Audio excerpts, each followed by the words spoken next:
Jemima Puddle-Duck. What a funny sight it is to see a brood of ducklings with a hen. Listen to the story of Jemima Puddle-Duck, who was annoyed because the farmer's wife would not let her hatch her own eggs. Her sister-in-law, Mrs. Rebecca Puddle-Duck, was perfectly willing to leave the hatchling to someone else. "I have not the patience to sit on a nest for 28 days, and no more have you, Jemima. You would let them go cold, you know you would." "I wish to hatch my own eggs. I will hatch them by myself," quacked Jemima Puddle-Duck. She tried to hide her eggs, but they were always found and carried off. Jemima Puddle-Duck became quite desperate. She determined to make a nest right away from the farm. She set off on a fine spring afternoon along the cart road that leads over the hill. She was wearing a shawl and a poke bonnet. When she reached the top of the hill, she saw a wood in the distance. She thought that it looked a safe, quiet spot. Jemima Puddle-Duck was not much in the habit of flying. She ran downhill a few yards, flapping her shawl, and then she jumped off into the air. She flew beautifully when she had got a good start. She skimmed along over the treetops until she saw an open place in the middle of the wood, where the trees and brushwood had been cleared. Jemima alighted rather heavily and began to waddle about in search of a convenient dry nesting place. She rather fancied a tree stump amongst the tall foxgloves. But, seated upon the stump, she was startled to find an elegantly dressed gentleman reading a newspaper. He had black prick ears and sandy-colored whiskers. "Quack," said Jemima Puddle-Duck, with her head and her bonnet on the one side. "Quack." The gentleman raised his eyes above the newspaper and looked curiously at Jemima. "Madam, have you lost your way?" said he. He had a long bushy tail, which he was sitting upon, as the stump was somewhat damp.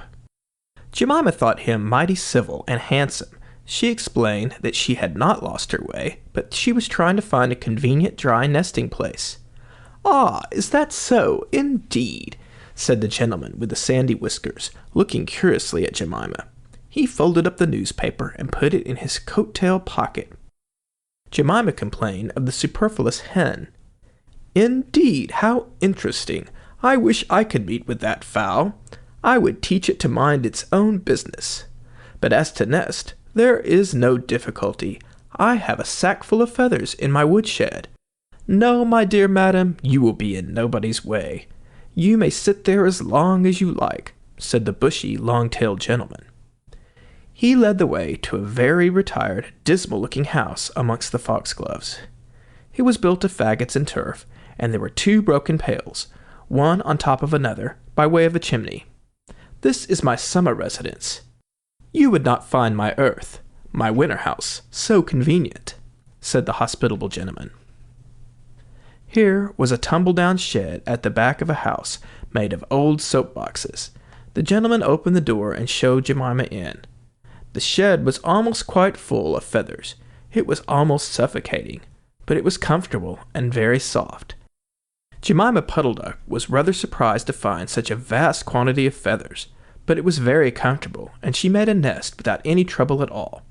When she came out, the sandy-whiskered gentleman was sitting on a log, reading the newspaper. At least he had spread it out, but he was looking over the top of it. He was so polite that he seemed almost sorry to let Jemima go home for the night. He promised to take great care of her nest until she came back again the next day. He said he loved eggs and ducklings. He should be proud to see a fine nest in his woodshed. Jemima Puddle-Duck came every afternoon. She laid 9 eggs in the nest. They were greeny white and very large. The foxy gentleman admired them immensely. He used to turn them over and count them when Jemima was not there. At last Jemima told him that she intended to begin to sit the next day. "And I will bring a bag of corn with me, so that I need never leave my nest until the eggs are hatched. They might catch cold," said the conscientious Jemima.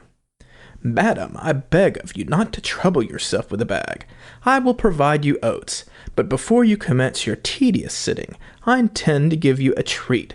Let us have a dinner party all to ourselves. May I ask you to bring up some herbs from the farm garden to make a savory omelet? sage and thyme, and mint and 2 onions and some parsley. I will provide lard for the stuff, lard for the omelet," said the hospitable gentleman with the sandy whiskers. Jemima Puddle-Duck was a simpleton. Not even the mention of sage and onions made her suspicious. She went round the farm garden, nibbling off snippets of all the different sorts of herbs that are used for stuffing a roast duck, and she waddled in the kitchen and got 2 onions out of a basket. The collie dog, Kep, met her coming out. "What are you doing with those onions? Where do you go every afternoon by yourself, Jemima Puddle-Duck?" Jemima was rather in awe of the collie. She told him the whole story. The collie listened with his wise head on one side. He grinned when she described the polite gentleman with the sandy whiskers.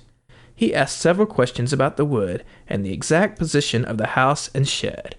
Then he went out and trotted down the village. He went to look for the 2 foxhound puppies that were out at walk with the butcher. Jemima Puddle-Duck went up the cart road for the last time on a sunny afternoon. She was rather burdened with bunches of herbs and 2 onions in a bag. She flew over the wood and alighted opposite the house of the bushy, long-tailed gentleman. He was sitting on a log. He sniffed the air and kept glancing uneasily round the wood. When Jemima alighted, he quite jumped. "Come into the house as soon as you have looked at your eggs. Give me the herbs for the omelet. Be sharp." He was rather abrupt. Jemima Puddle-Duck had never heard him speak like that. She felt surprised and uncomfortable. While she was inside, she heard pattering of feet around the back of the shed. Someone with a big black nose sniffed at the bottom of the door, and then locked it. Jemima became much alarmed. A moment afterward, there were most awful noises, barking, baying, growls and howls, squealing and groans. And nothing more was ever seen of that foxy whiskered gentleman. Presently, Kep opened the door of the shed and let out Jemima Puddle-Duck. Unfortunately, the puppies rushed in and gobbled up all the eggs before he could stop them. He had a bite on his ear, and both the puppies were limping.